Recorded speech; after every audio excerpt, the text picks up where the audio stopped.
In Fox 17 News Investigates tonight, it's been exactly a week and a half since Governor Bill Lee ended the federal unemployment benefit in Tennessee. He said doing so would spur people back to work. So tonight, I'm working to find out if canceling the federal help is bringing the desired result, because cancer patients tell me his decision is leaving them without a lifeline.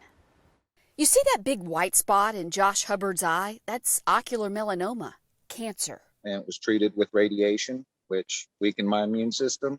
His wife and the mother of their son, Xander, well, she's fighting cancer too. And in November of last year, my wife was diagnosed with multiple myeloma. Your doctor has told you you cannot return to work. That's correct. We have statements from her oncologist flat out stating that she is extremely high risk. She was a nurse. He worked in IT as an independent contractor for 6 years. I was contracted through HP, IBM, National Guard. In 16 years of working, we've never been in a position like this. But right now, the Hubbards say federal unemployment is their only lifeline. It's so wrong and it's so immoral. Representative Gloria Johnson of East Tennessee. What would you say to Governor Lee about the decision to end this federal supplement?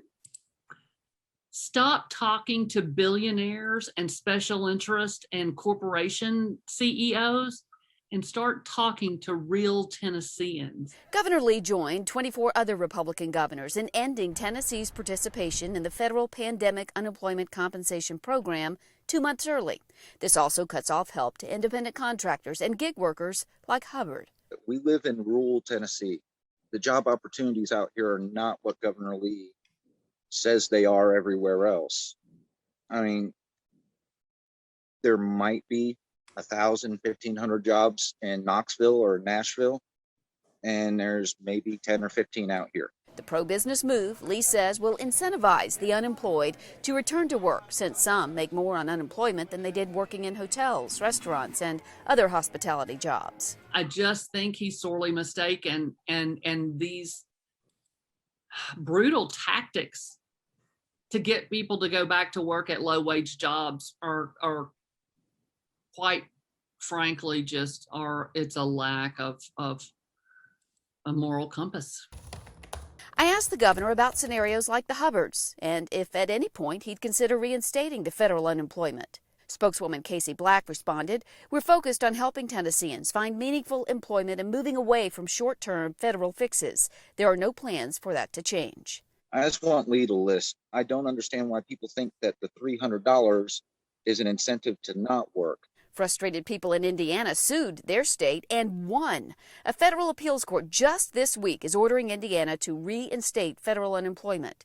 With this new court precedent, I asked the governor if Tennessee should reinstate the federal program to avoid using taxpayer dollars for a potential legal fight. The spokeswoman answers, "I don't have anything to pass along as it is related to another state's court system and has no bearing on the Tennessee court system."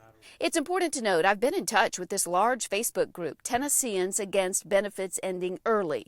They're working right now to file a similar lawsuit against Governor Lee in Tennessee. It's hard to go from making $1,200 a week to $300 and make it work, that we did. Now we have to go from $300-400 a week to nothing. And we're being told we're not allowed to go back to work.